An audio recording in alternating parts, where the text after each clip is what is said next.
I think in this kind of environment and in this situation particularly, I think honestly I can get in trouble kind of thinking I know everything. I think the best way for me to do it is just keep it simple. I think a lot of the times when you've played a lot of ball and when you've been around a lot of ball,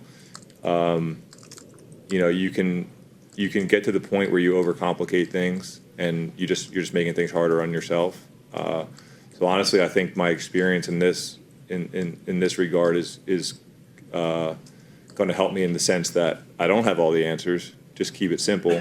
Go play football, and I think that's the best way to kind of make sure that we play consistently, stay ahead of the chains, and do all those things. What was the car ride down like with Zach kind of on that phone call just as you were going down there? What was that experience? Yeah, it was good. I mean, I was tired. I would have drove down myself, but they were nice enough to kind of take us down with me. And Zach got on the phone with me a little bit, just kind of going over some of the basic things that they had kind of had in for this week. And then honestly, I kind of like crashed a little bit, like with my wife next to me, and just got a little bit of rest. We just got back from London, and like waking up is easy, but like at 8 o'clock, I was like hitting a wall. So it was nice to be able to just kind of get a little bit of rest on the drive after talking to him for a little while. Did you and your wife have a moment where you looked at each other like, what, is this actually happening?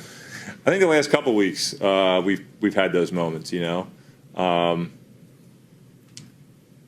lot of the times when you're going through things as a player, you just adapt, you go with it. I think with everything in life, when things happen to you, you just like, all right, how do we go forward? What's the next step? And it doesn't really hit you too hard. But the people that care about you, they almost wear it on their sleeve, all these different emotions more than you do. And I think that's how it's been over the last couple weeks.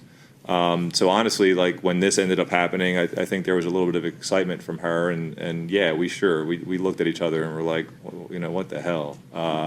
But you could see, I think it was ultimately excitement on what the future holds. Joe, it's very early in the season still, week 6. Do you feel like you're stepping into a situation where you can be a guy that can help this team stay in the playoff picture, in that playoff conversation? I sure hope so. That's what I play for, is to win football games and help everybody be at their best. And I hope I can come in here and give these guys my best and elevate us as much as I possibly can, and see if we can win a few football games.